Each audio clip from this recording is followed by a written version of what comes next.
Hello everyone, welcome to ड्रांस ITC. ये Photoshop series का 5th वीडियो है। जिन लोगों ने पिछला वीडियो अभी तक नहीं देखा है उन लोगों के लिए आई बटन में साथ ही साथ डिस्क्रिप्शन में लिंक दे रहा हूँ, आप वहां से देख सकते हैं। चैनल पे भी जाके देख सकते हैं। आगे आने वाले और भी इंपॉर्टेंट वीडियो के लिए चैनल को सब्सक्राइब, वीडियो को लाइक करना बिल्कुल ना भूलें। तो स्टार्ट करते हैं। हम लोगों ने फाइल और एडिट सेक्शन जो है पहले ही जो है सीख लिया है। इसमें कुछ कुछ ऑप्शन जो है अभी कंप्लीट नहीं है, वो टाइम टू टाइम हम लोग कंप्लीट कर लेंगे। अब आते हैं इमेज वाले सेक्शन पे। इमेज में आपको दिख रहा है मोड, ठीक है।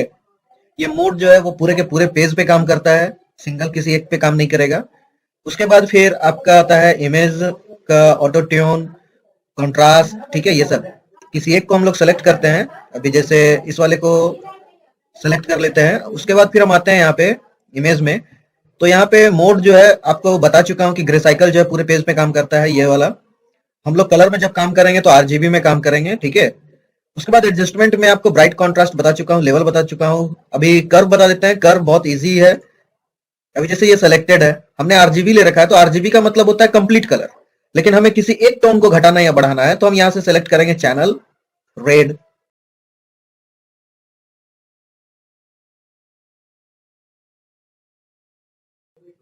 अब मान लेते हैं इस फोटो को थोड़ा सा हम ग्रीनिश लुक देखना चाहते हैं।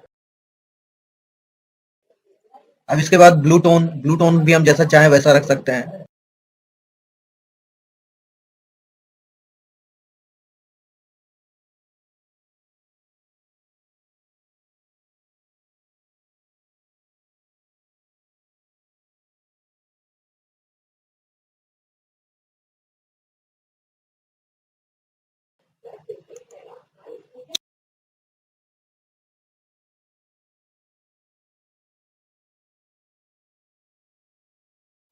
तो कर्व में हम लोग जो है इस तरह का चेंजेस बहुत इजी वे में तुरंत कर सकते हैं, ठीक है। इसमें और भी चेंजेस हम लोग करना चाहे तो कर सकते हैं, वो डिपेंड करता है हमारे ऊपर कैसा रखना चाहते हैं। ये तो कर्व का काम हो गया, ठीक है। अब आगे आते हैं एडजस्टमेंट में। कर्व देख लिया हम लोग। एक्सपोजर, एक्सपोजर क्या होता है, यानी कि लाइट को घटाना या बढ़ाना।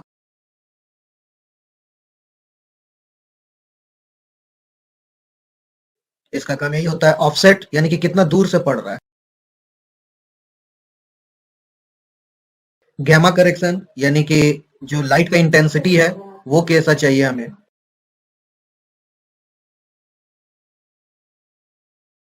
अब नेक्स्ट आते हैं यहाँ पे हम वाइब्रेंस में। वाइब्रेंस में क्या होता है कि कलर का इंटेंसिटी हम जो है घटा या बढ़ा सकते हैं।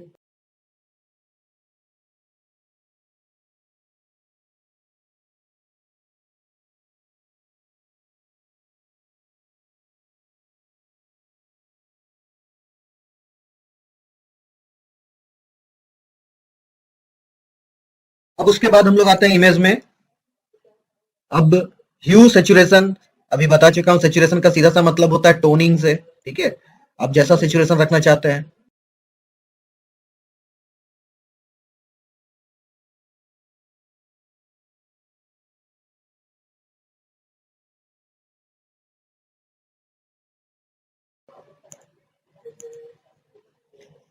अब उसके बाद हम लोग आते हैं कलर बैलेंस।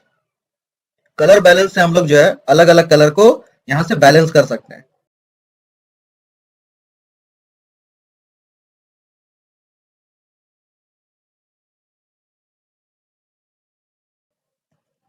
ठीक है। तो हम लोग कलर बैलेंस से वापस इसको नेचुरल टोन में लेके आ गए। इसको भी हम लोग ला सकते हैं।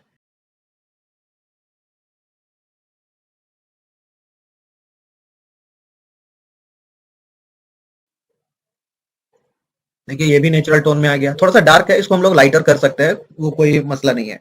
अब यहाँ पे जो है हम लोग कलर बैलेंस कैसे करते हैं वो तो हम लोग देख लिए। अलग अलग टोन को हम लोग यूज करके कलर बैलेंस करते हैं। अब यहाँ पे ब्लैक एंड व्हाइट का इस्तेमाल है, ठीक है।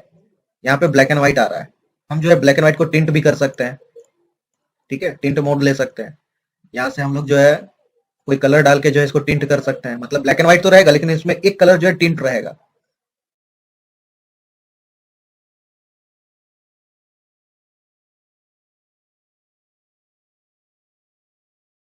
अब इसके बाद हम लोग आते हैं इमेज एडजस्टमेंट।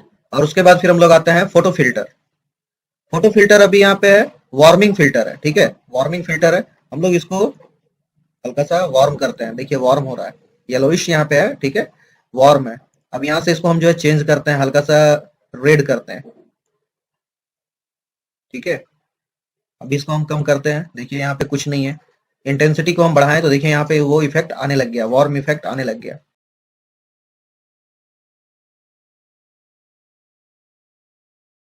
अब यहाँ पे फिर आते हैं हम लोग next, channel mixer. Channel mixer क्या है? सेम है जैसे हम लोग जो है अलग अलग चैनल का इस्तेमाल करते हैं, यहाँ पे चैनल का मिक्सर है, कंप्लीट चैनल ही जो है यहाँ पे वर्क करता है।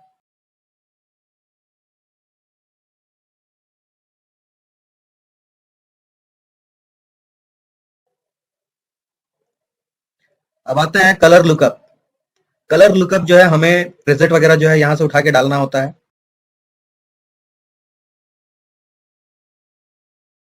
उसके बाद हम लोग आते हैं इमेज एडजस्टमेंट, इन्वर्ट। इन्वर्ट का मतलब होता है ऑपोजिट, यानी कि ये नेगेटिव कलर में चेंज हो जाएगा। उसके बाद फिर हम लोग आते हैं पोस्टराइज।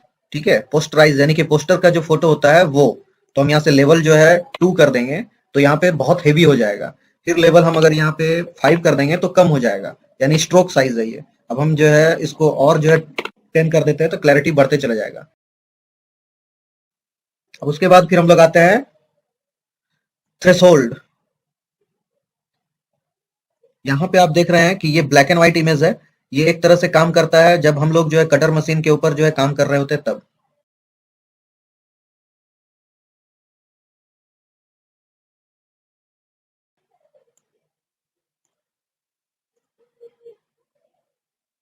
उसके बाद फिर हम लोग आते हैं ग्रेडियंट मैप। ठीक है, अगर इसके ऊपर हम ग्रेडियंट कलर का यूज कर रहे हैं तो हम जो है यहाँ से इसको चेंज कर सकते हैं ग्रेडियंट मैप का, जैसा भी लेना चाहें हम यहाँ से ले सकते हैं।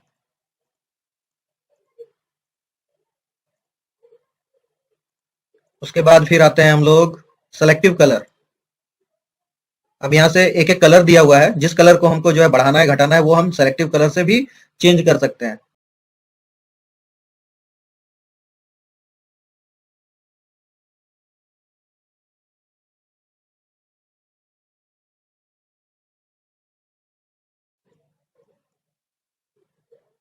उसके बाद फिर आते हैं हम लोग शैडो हाइलाइट्स।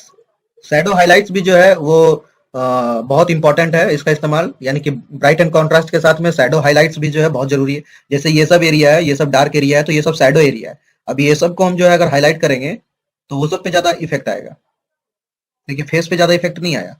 अब हाइलाइट्स वाला एरिया यानी कि ये सब हाइलाइट्स है, ठीक है, ये सब के ऊपर लाइट पड़ रहा है, ये सब के ऊपर लाइट पड़ रहा है, ठीक है। अब ये सब को अगर हम बढ़ाते हैं तो ये सब का जो है ना टोन चेंज हो जाएगा। अब इसको अगर हम घटा देते हैं अमाउंट को तो देखिए इसका अमाउंट घट गया, क्लैरिटी बढ़ गया। अब हम इसको और घटाएंगे तो ये शैडो और हाइलाइट्स भी जो है बहुत इंपॉर्टेंट है क्लैरिटी के लिए। जितना क्लैरिटी चाहिए हमें वो शैडो और हाइलाइट से ही मिल जाएगा। उसके बाद फिर हम लोग ब्राइट एंड कॉन्ट्रास्ट का काम करेंगे। अब उसके बाद फिर हम लोग आते हैं इमेज में एडजस्टमेंट में। उसके बाद आते हैं HDR टोनिंग, यानी कि HDR में अगर हमें इसे कन्वर्ट करना है तो अब ये बोल रहा है HDR will be flatten the document, do you want to proceed? Yes,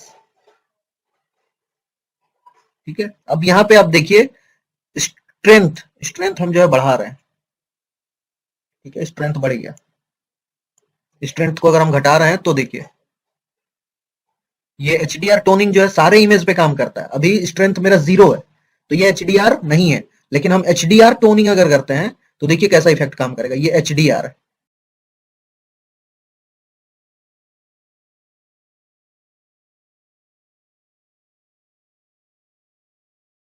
ये HD में कन्वर्ट हो गया।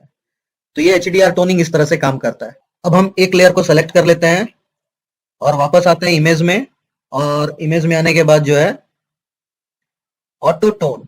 ऑटो टोन क्या है? ये ऑटो टोन हो गया, यानी कि इसमें जो चेंजेस इसको दिख रहा है वो ऑटोमेटिकली ये कर देगा। फिर इमेज में आए ऑटो कॉन्ट्रास्ट, ये ऑटो कॉन्ट्रास्ट सेट कर दिया। इसमें हम करके देखते हैं, ये भी जो है ऑटोमेटिकली ले लिया।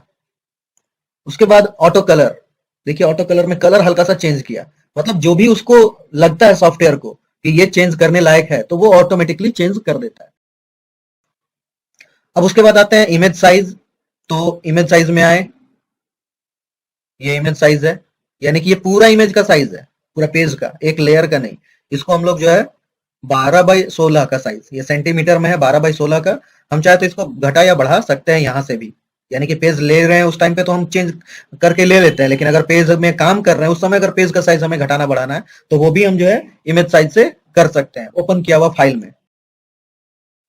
अब वापस आते हैं इमेज में, इमेज रोटेशन, ये पूरा इमेज जो है ये चेंज हो जाएगा, ठीक है, 180 डिग्री।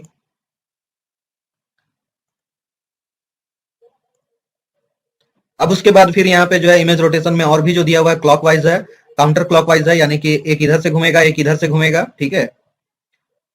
उसके बाद है फ्लिप हॉरिजॉन्टल, यानी कि आपका जो है लेफ्ट टू राइट हो जाएगा, ये वाला जो अभी इस साइड है तो वो इस साइड हो जाएगा।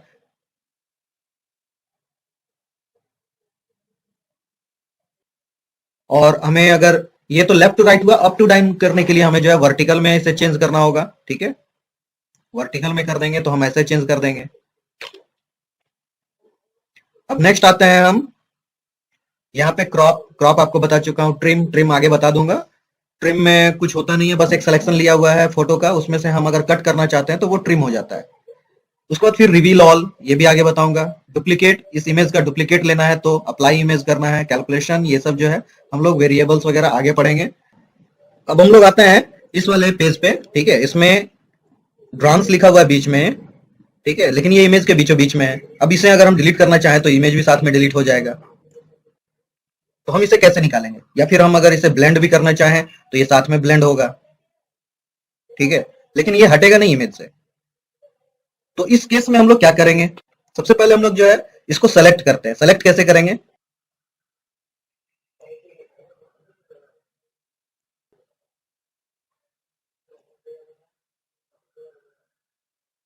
मैग्नेटिक टूल लिए, इसको क्लिक किए, शिफ्ट प्रेस किए, इसको क्लिक किए, ये हो गया। सिलेक्शन में आए, मॉडिफाई में आए, एक्सपेंड में आए, 1 ले लिए, ओके करते हैं, ये कवर कर गया। इतना काफी है हमारे लिए, इतना एक्सपेंशन ही हम रखेंगे। और अब हम लोग क्या करेंगे? एडिट में आएंगे, फील में आएंगे और ओके करेंगे। ये देखिए यहाँ पे क्लीन हो गया। अब इसको हम लोग जो है जूम आउट करते हैं, तो देखिए जो लिखा हुआ था पहले वो ऑलमोस्ट क्लियर हो गया। तो इस तरह से हम लोग जो है किसी भी इमेज से टेक्स्ट को बहुत इजी तरीके से रिमूव कर सकते हैं। ये फोटोशॉप का ओल्डर वर्जन में नहीं है, ये सीसी वर्जन में ही आपको मिलेगा। हम लोग जो है जल्दी ही 2-3 वीडियो के बाद जो है एक्सटेंडेड वर्जन में फिर से हम लोग जाएंगे 18 में या तो फिर 20 में, तो उस टाइम पे इसमें कुछ और ऑप्शन ऐड होगा, तो उसमें और भी इजी प्रोसेस में हम लोग और क्या क्या कर सकते हैं वो सब हम लोग देखेंगे।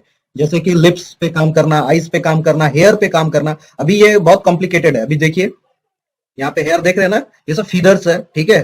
तो ये सब को जो सेलेक्ट करना है बहुत कॉम्प्लिकेटेड होता है, लेकिन फोटोशॉप का एडवांस वर्जन में ये सब का भी सिलेक्शन जो है बहुत इजी तरीके से हम लोग कर लेंगे। तो ठीक है, मिलते हैं हम लोग अब नेक्स्ट वीडियो में। Till then take care, bye bye, thank you very much.